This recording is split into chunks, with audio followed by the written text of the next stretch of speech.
हाँ तो भाइयों, एक बार मैं फिर चेतराम रहा जो मैं अपने ही मुखारबिंद से गाने जा रहा हूँ। और आप सभी जहाँ तक मेरा आवाज जाता है आप ज्यादा से ज्यादा शेयर करेंगे, लेकिन सुनने के बाद लीजिए सुनिए। आए तो बिरहा जून जून परसों है शांत, बिरहा जून जून परसों है आपन कवन पर आवाज जो है। अरे तो भैया अब बिरहा का छूटा थे बहुछा।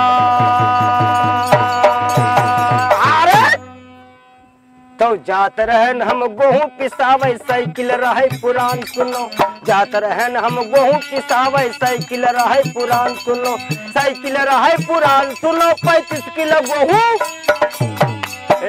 चुप बंधुओं, पुराना साइकिल 35 किलो गेहूं। जब हमने उसको रखकर और अपने गांव के मोड़ से जैसे घूमना चाहा, बारिश का मौका था, हुआ क्या?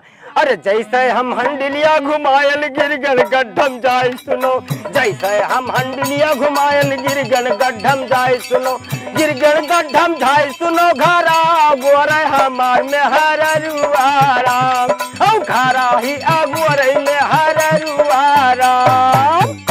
ए भैया, जब हमने किसी तरह साइकिल को और गेहूं को निकाल कर फिर प्रयास किया, तब तक होता क्या है? अरे खींच कई स्टैंड हम गेहुआ रखे लागल फाट गवा दू गोरवा राम धनबा।